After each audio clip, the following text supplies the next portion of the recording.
зэрэг тэр гоё номтой номыг хөтлүүлж тэр гэгэрэл төрөдөг дистраг үзүүлж байгаа тэр номыг үзэж өөрийн амьдралдаа хэрэгжүүлж болно.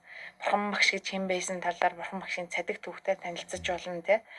За тэгээд тэр ламнар ном хаялцаалахын тэр номын мэтгэлцэн гэж юу яг ламнар шиг болж чадахгүй л да 2 жилийн ангид ороод. Гэхдээ тэр одоо буддын гүн ухааны тэр номын мэтгэлцээний суурийг нь бас ингээд ойлгож авах те.